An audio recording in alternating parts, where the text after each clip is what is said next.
Hello guys, welcome to my channel. So in this video tutorial I'm going to show you how you can make image transparent in Google Docs. So I will show you the step by step process.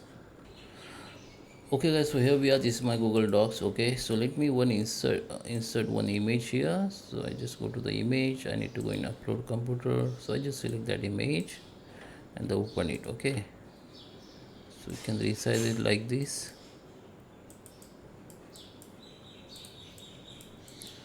Okay, now if you want to make it transparent, so you need to just select that image here. Okay, and go to right click on it and go to the image option, or you can go the image option from here also. Okay, so here you can see the all image options. Now we need to go in this adjust options, and under the adjust you can see the option called opacity, brightness and contrast. Okay, you can adjust the contrast from here. For brightness you can adjust from here, and for opacity or transparency you need to adjust this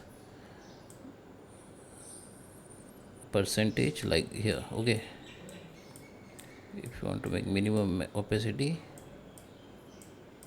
like this. Okay, this is transparent image now. Okay,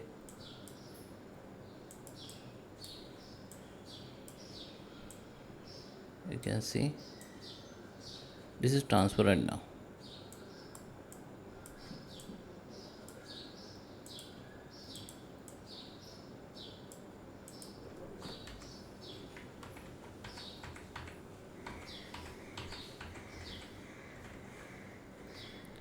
Okay, so you need to adjust that opacity, then image will be, you know, make transparent like this. So I hope you like this video. Please subscribe me. Thank you for watching.